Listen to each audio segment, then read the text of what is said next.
Assalamualaikum warahmatullahi wabarakatuh. Perkenalkan, nama saya Isa Manhia, kelas manajemen H. Di sini saya akan menjelaskan tentang bentuk-bentuk ancaman yang timbul terhadap kelangsungan hidup negara. Yang pertama yaitu pengertian ancaman non-militer.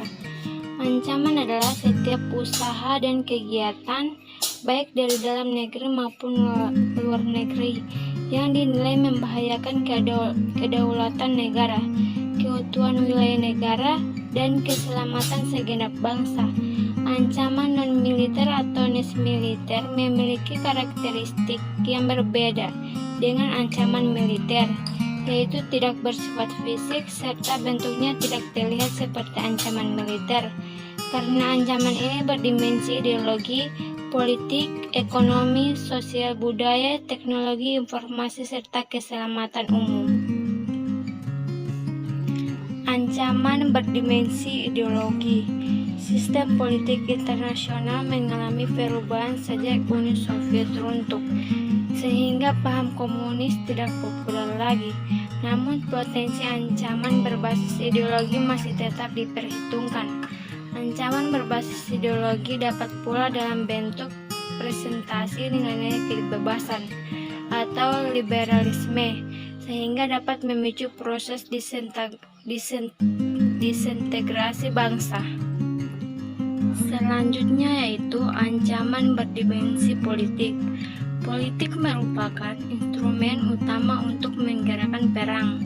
Ini membuktikan bahwa ancaman politik dapat menumbangkan suatu rezim pemerintahan, bahkan dapat menghancurkan suatu negara.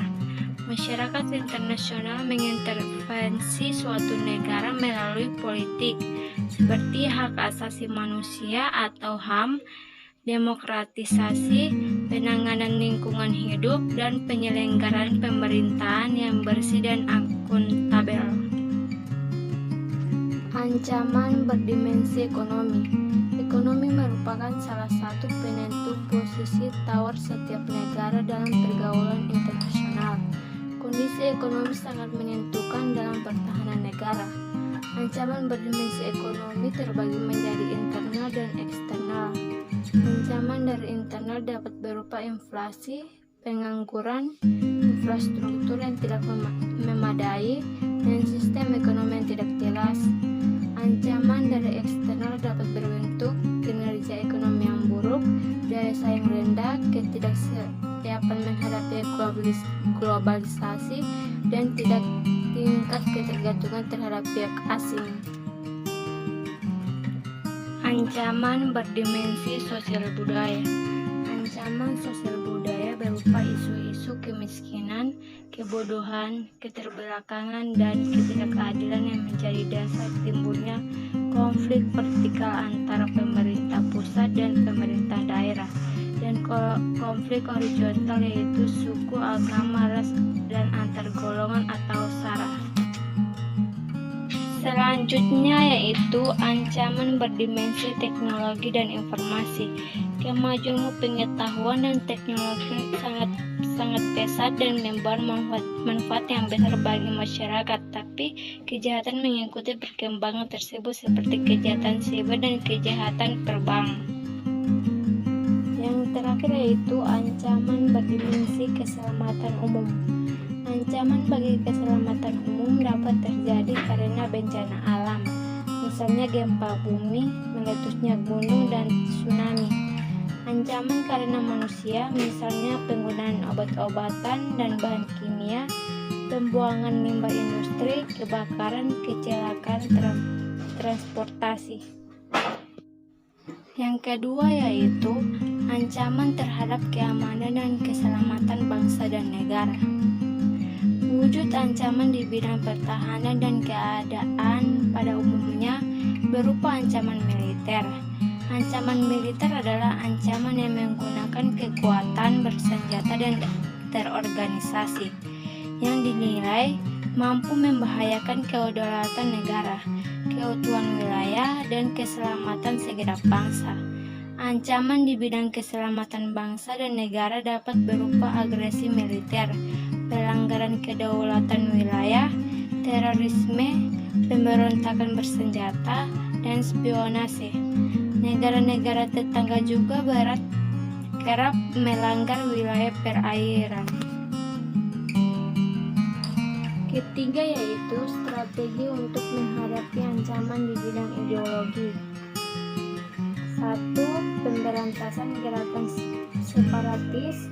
Kedua, peningkatan rasa patriotisme. Ketiga, pembekalan mental spiritual. Keempat, penguluhan kepada masyarakat tentang ideologi dan nilai Pancasila. Kelima, pentingnya masyarakat dalam menyeleksi konteks yang mengacu pada perpecahan. Keenam, pengaruh agama harus lebih ditekankan. Ketujuh yaitu menerapkan norma-norma dalam kehidupan. Keempat yaitu strategi untuk menghadapi ancaman di bidang sosial budaya. Yang pertama itu teguh pada ideologi Pancasila. Kedua yaitu membuat kebijakan wajib belajar 12 tahun. Ketiga yaitu memperbanyak lapangan pekerjaan dan membina pengangguran agar dapat berkompetisi. Keempat yaitu meningkatkan rasa cinta tanah air atau patriotisme. Kelima yaitu memberantas peredaran obat terlarang dan miras. Keenam yaitu memblokir situs-situs pornografi. Ketujuh yaitu menggunakan produk-produk dalam negeri Indonesia. Kedelapan yaitu melakukan penggelaran budaya di Indonesia. Dan terakhir yaitu menyaring kebudayaan yang masuk ke Indonesia. Kelima yaitu strategi dalam mengatasi ancaman di bidang ekonomi. Yang pertama itu menciptakan lapangan kerja baru dalam skala yang besar dengan tujuan memberantas kemiskinan. Kedua yaitu melakukan pembangunan infrastruktur dalam negeri. Ketiga yaitu menciptakan sebuah iklim usaha secara kondusif. Keempat, memanfaatkan teknologi secara tepat guna untuk memperalatan lapangan kerja. Kelima itu tidak terlalu bergantung pada impor produk luar negeri. Keenam yaitu melakukan pembangunan. Ketujuh, menjaga kerjasama antara negara. Dan terakhir yaitu menjaga hubungan baik yang telah terjalin dalam tatanan politik dunia. Materi terakhir yaitu strategi untuk menghadapi ancaman di bidang teknologi dan informasi dengan cara meningkatkan SDM yang ada agar mampu bersaing ataupun menghadapi ancaman terutama di bidang teknologi dan informasi. Itulah materi tentang bentuk-bentuk ancaman yang timbul terhadap kelangsungan hidup negara. Sekian dari saya. Wassalamualaikum warahmatullahi wabarakatuh.